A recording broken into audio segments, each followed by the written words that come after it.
Korathi warriors were born from battle scars and tempered in empire-forged fire. Velina Korathi had once been the pride of that legacy, decorated, respected, feared. But all of that prestige evaporated the day she bonded her life to a human.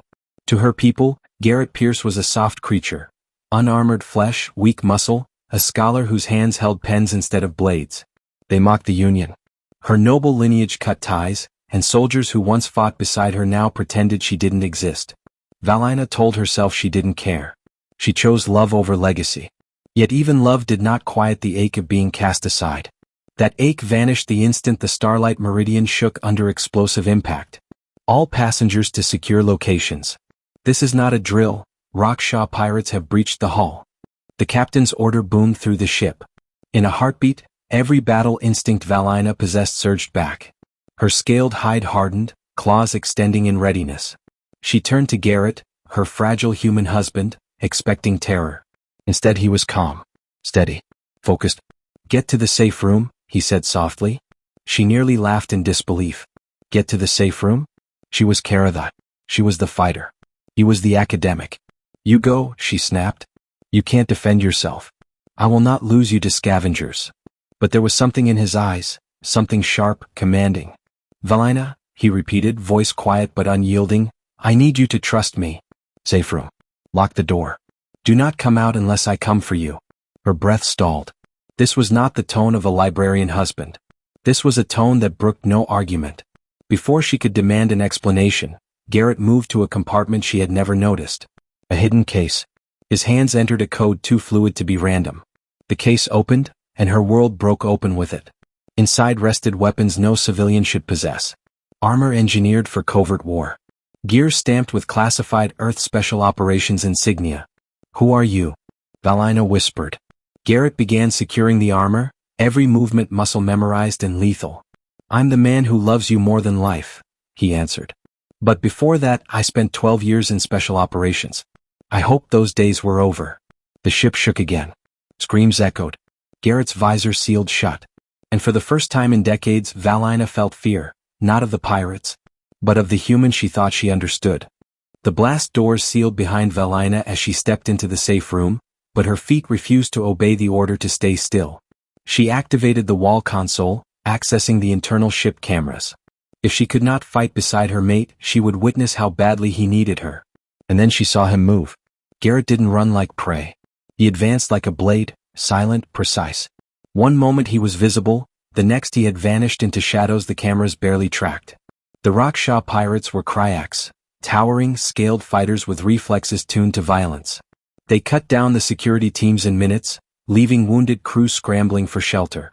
47 pirates aboard a defenseless passenger ship should have guaranteed a massacre. But they hadn't accounted for a single human trained for wars the galaxy pretended didn't exist. The first pirate Garrett encountered collapsed without warning. One swift movement, one blade strike placed perfectly between armored plates at the base of the skull. No roar. No warning. Just silence. Velina inhaled sharply. Garrett used unthinkable tactics, venting atmosphere in rapid bursts to suffocate groups without harming civilians, overloading lighting panels to blind enemies, using maintenance shafts to relocate faster than any Kryaks could anticipate. He was everywhere and nowhere at once. A Kryaks warrior twice his size cornered him in a junction. The pirate lunged with a plasma cutter, strong, direct, confident. Garrett sidestepped with chilling elegance. He seized the Kryaks's arm, redirected the momentum downward, and slammed him into an exposed power coil. The pirate convulsed, smoking, dead before he hit the floor. Velina pressed a hand to her mouth. This was no helpless scholar. The Kryaks communication officer transmitted frantically to their ship. Human resistance, unexpected. They fight like prey pretending to be. Garrett cut onto the open channel, his voice a razor disguised as calm. Predators. We fight like predators. He struck again, using the environment, abusing angles and blind spots. He turned a single corridor into a death trap, sealing pressure doors to isolate targets, then striking them from vents and hatches. The pirates finally regrouped, 17 strong, plasma rifles charged. They fired in unison, vaporizing metal walls as Garrett dove into maintenance ducts milliseconds before destruction hit. He reappeared behind them, too fast for cameras to follow, triggering a depressurization sequence that ripped their formation apart. Velina's claws pierced her palms. She had fought entire campaigns, and never witnessed such terrifying control of chaos. Garrett wasn't just surviving the fight. He was dominating it. With a soldier's efficiency, and a predator's patience. Only 11 pirates remained. Their leader, Voro, broad-shouldered, spines sharp with fury, growled over the ship-wide channel. "Human. Face me in honorable single combat." Garrett paused at the junction between decks, breathing slow and controlled. When he replied, his voice was steel-polished into language. "Honor is a luxury for those who already feel safe. I'm here to keep people alive. Your honor means nothing to me." He moved before the Kryax could respond. Voro's tactical HUD pinged rapidly, threat signals blooming from every direction. Garrett had infiltrated the ship's maintenance network, controlling gravity plates with the casual familiarity of someone who had studied every schematic before he ever stepped aboard. A groaning metallic screech echoed through the corridors as gravitational forces surged. Voro lurched downward, slammed into the deck as though the ship itself had turned against him. His massive frame pinned under 3 times standard gravity, unable to rise. Voro roared in humiliation. Garrett didn't even spare him a glance.